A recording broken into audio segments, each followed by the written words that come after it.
नमस्कार, आप देख रहे हैं आस्कर एजुकेशन। मैं हूं सनत पांडे। आप सबको याद दिलाना है, आस्कर एजुकेशन की केमिस्ट्री क्लास में दो पोर्शन एक साथ लेकर के चला जा रहा है। एक तरफ फिजिकल केमिस्ट्री के सॉल्यूशन टॉपिक को पढ़ाया जा रहा है, वहीं दूसरी ओर ऑर्गेनिक केमिस्ट्री के एल्कोहल नामक चैप्टर को आगे बढ़ाया जा रहा है। आपको याद दिला दें, मोनोहाइड्रिक एल्कोहल से शुरुआत हुई थी, जो चैप्टर अब हमारा लगभग अंतिम पड़ाव में है। आज मोनोहाइड्रिक एल्कोहल के लिए एक लास्ट टॉपिक हम आपके सामने लेकर के आए हैं, जो है difference between 1 degree, 2 degree, 3 degree alcohols. अगर आपने प्रीवियस वीडियोस देखा हो, हाँ भाई एक चीज और है, ऑर्गेनिक में तो बिल्कुल भी नहीं हो पाएगा कि अगर आपने प्रीवियस वीडियोस नहीं देखी हैं और आप अचानक से इसको देख रहे हैं तो फिर समझ में आ पाना मुश्किल है। केमिकल प्रॉपर्टीज बताते समय अभी जस्ट इसके प्रीवियस वीडियो में मैंने आपको डिटेल समझा दिया है ऑक्सीडेशन नेचर ऑफ एल्कोहल्स। एक और हेडिंग आई थी डिहाइड्रोजिनेशन ऑफ एल्कोहल्स।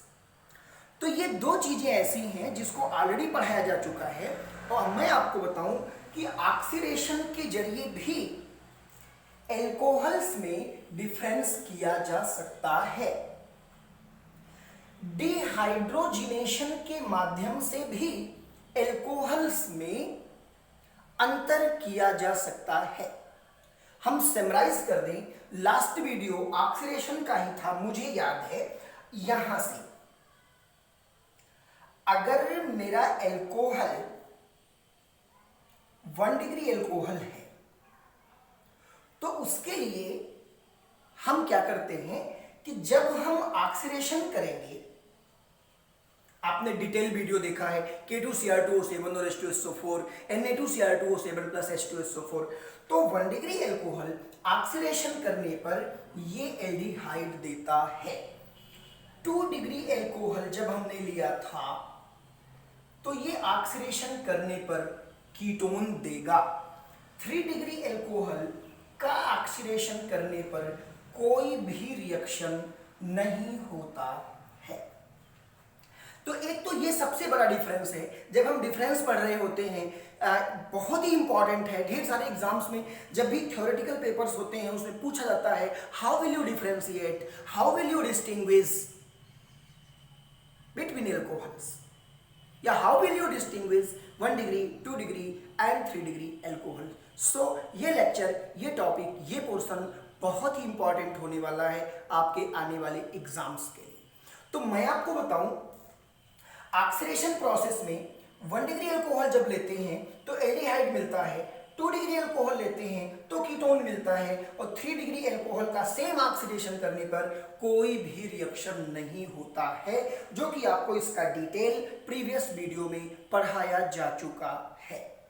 इधर आइए देखते हैं, डिहाइड्रोजिनेशन, इसके माध्यम से भी ये भी आपको पढ़ाया गया है।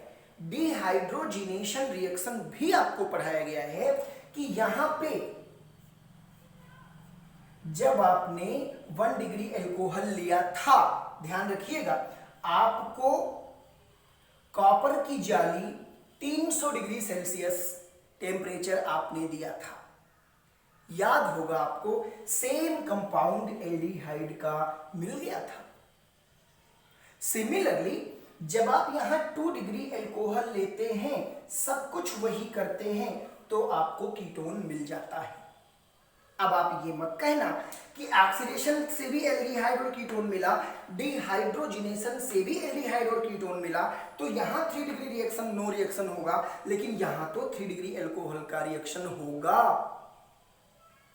यहां पे जब हम 3 डिग्री एल्कोहल लेते हैं तो कॉपर की जाली 300 डिग्री सेल्सियस टेम्परेचर लगाने पर ये हमको इन कंपाउंड देता है। यानी डबल बॉन्डेड ऑर्गेनिक कंपाउंड प्राप्त होता है, जिसको हम इन कंपाउंड कहते हैं। प्रीवियस वीडियो आप देखिए तो ये सारी चीजें और ये सारी चीजें ऑटोमेटिकली क्लियर हो जाएंगी। एक जो बहुत ही बड़ा इंपॉर्टेंट कहिए, बिल्कुल ब्रह्मबाण कहिए, डिफरेंस बताने के लिए, वो है विक्टर मेयर प्रोसेस। तो आज हम डिस्कस करेंगे difference between 1 degree, 2 degree and 3 degree alcohols by Victor Meyer process. तो आइए चलते हैं विक्टर मेयर प्रोसेस की ओर।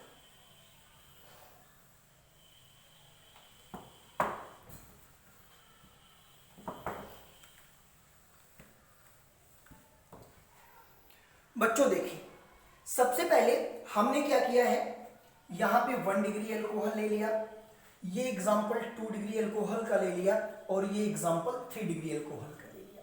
बात एक ही है, CH3 को मेथिल कहा जा सकता है, हम अपने मेथिल को Me भी लिख सकते हैं।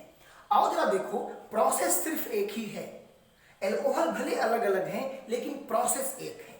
क्या करना है, 1 डिग्री एल्कोहल का red phosphorus and iodine, red phosphorus and iodine के साथ मिला करके जब हम रिडक्शन कराते हैं, ऑफ कोर्स यहां से हमको ये आयोडीन प्राप्त होती है, यानी आयोडोमेथिन प्राप्त होती है। पुनः जब हम AgNO2 से इस पे रिएक्शन कराते हैं तो ये Ag और ये I, ये AgI बाहर निकल जाता है, ये NO2 जाकर के यहाँ सेट हो जाता है, जहां से हमको नाइट्रोमेथेन, नाइट्रोएथेन अर्थात नाइट्रोएल्केन प्राप्त होती है। इस नाइट्रोएल्केन को हम HNO2 के सॉल्यूशन में ले चलते हैं। अब ध्यान रखना, होता क्या है, अपने इस HNO2 को हम थोड़ा तोड़ के लिखते हैं, ऐसे लिखते हैं HON डबल बॉन्ड O। आप जरा देखें, अगर यहां से दोनों ये चला जाए और ये O चला जाए, वेपर बन के निकल जाए, तो यहां से बचेगा NOH, तो ये डबल बॉन्ड के साथ NOH बचा। इस नाइट्रोलिक सॉल्यूशन को हम ले चलते हैं NaOH सॉल्यूशन में, यानी NaOH थोड़ा सा मिला दिया जाता है। जैसे ही NaOH मिलाते हैं तो ये रेड कलर का सॉल्यूशन बन जाता है। सेम देखिए, अगर हम 2 डिग्री एल्कोहल में रेड फास्फोरस और आयोडीन के साथ रिडक्शन कराएं तो यहां पे आयोडीन मिल जाता है। सब कुछ वही रख देना है, ये इतना कंपाउंड इतने कंपाउंड के बराबर है, बस जहां आपका एल्कोहल था वहीं अब आयोडीन हो जाएगा। सिमिलरली जैसे आपने यहां समझा, ऐसे ही यहां समझ जाएंगे। ये Ag और I ये दोनों मिलकर के बाहर चले जाते हैं, उसकी जगह पे NO2 आ जाता है। बिल्कुल इसी के पैरेलल समझते चले। अब हम यहां पे HNO2 को ऐसे लिख लेंगे HON डबल बॉन्ड O। अब आप सोचो, जब यहां पे 2H था तो इसने O ले लिया, लेकिन जब यहां पे एक ही H है तो ये OH लेगा, वाटर अर्थात वेपर बनाने के लिए। यहां से बचेगा N डबल बॉन्ड O, ये N डबल बॉन्ड O यहां पहुंच गया। जब हम इस नाइट्रोलिक सॉल्यूशन को NaOH के सॉल्यूशन में मिलाते हैं तो यहां से हमको ब्लू कलर प्राप्त होता है। याद रखना है, 1 डिग्री एल्कोहल के साथ ये विक्टर मेयर प्रोसेस लागू करने पर हमें रेड कलर का सॉल्यूशन प्राप्त होता है, परंतु जब 2 डिग्री एल्कोहल लेते हैं तो विक्टर मेयर को फॉलो करने पर मुझे ब्लू कलर का सॉल्यूशन प्राप्त होता है। सिमिलरली हम चलते हैं 3 डिग्री की तरफ। बेटा आप देखो, ये स्टेप में रेड फास्फोरस आयोडीन लगाया गया, आयोडीन आ गया, सेम एज इट इज, जैसे 1 डिग्री वैसे 2 डिग्री वैसे ही 3 डिग्री। AgNO2 लगाया गया, AgI निकल गया, यहां पे NO2 आ गया, सेम वैसे जैसे 1 degree, same 2 degree and same 3 degree. But आप क्या देख रहे हैं, वेपर निकालने के लिए, H2O का मॉलिक्यूल निकालने के लिए यहां पे 2H था, तो जब 2H था तो इसने एक O ले लिया, चला गया। यहां पे एक H था तो इसने OH ले लिया, तब भी निकल गया। लेकिन जब यहां पे कुछ भी नहीं है, कोई भी डिस्प्लेसेबल हाइड्रोजन नहीं है, तो ये कैसे वेपर निकाल पाएगा, अर्थात यहां पे कोई भी रिएक्शन नहीं होता है। और जब हम इस प्रीवियस सॉल्यूशन को भले ही HNO2 मिला दिए हैं, पुनः NaOH में ले जाते हैं तो ये सोल्यूशन कलरलेस हो जाता है। तो तीन बातें हमारे सामने आई कि 1 डिग्री अल्कोहल को जब हम लेते हैं तो ये रेड कलर मिलता है, 2 डिग्री अल्कोहल को लेते हैं तो ये ब्लू कलर मिलता है, परंतु 3 डिग्री अल्कोहल को लेकर के विक्टर मेयर प्रोसेस जब फॉलो करते हैं तो वहां से कलरलेस सोल्यूशन प्राप्त होता है। तो ये 4 मार्क्स क्वेश्चन 5 मार्क क्वेश्चंस में आते हैं, ये लॉन्ग में भी लिखे जाते हैं, इनके बारे में विवेचना की जा सकती है। तो इस टॉपिक के साथ यानी डिफरेंस बिटवीन एल्कोहल्स के साथ हमारा ये जो मोनोहाइड्रिक एल्कोहल का टॉपिक था, मोनोहाइड्रिक एल्कोहल का जो चैप्टर था, ये चैप्टर खत्म होता है। नेक्स्ट वीडियो में हम आपको डाईहाइड्रिक एल्कोहल की शुरुआत करेंगे, जो इंटरमीडिएट के लिए भी और ग्रेजुएशन के स्टूडेंट्स के लिए, दोनों के लिए बहुत ही बेहतर होगा, बहुत ही अच्छा होगा। तो अगर आई होप आपको ये वीडियो पसंद आया होगा, मेरी बातें अच्छी लगी होंगी, तो फिर जानते हैं ना, अरे भाई अपने दोस्तों तक पहुंचा दीजिए, अपने फैमिलीज तक पहुंचा दीजिए जिन्हें इसकी जरूरत हो।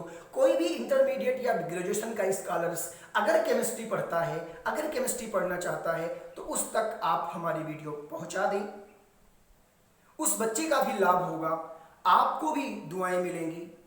आपके इस चैनल को जो आप आस्कर एजुकेशन देख रहे हैं, इसको भी आगे बढ़ने में, इसको भी ग्रोथ होने में मदद मिलेगी। तो एक बार फिर आप सबका हार्दिक अभिनंदन। आप देख रहे थे आस्कर एजुकेशन, मैं था आपके सामने Sanat Pandey. Thanks for watching, nice to meet me. फिर मिलेंगे अगले वीडियो में डाईहाइड्रिक एल्कोहल के साथ। Thanks to all.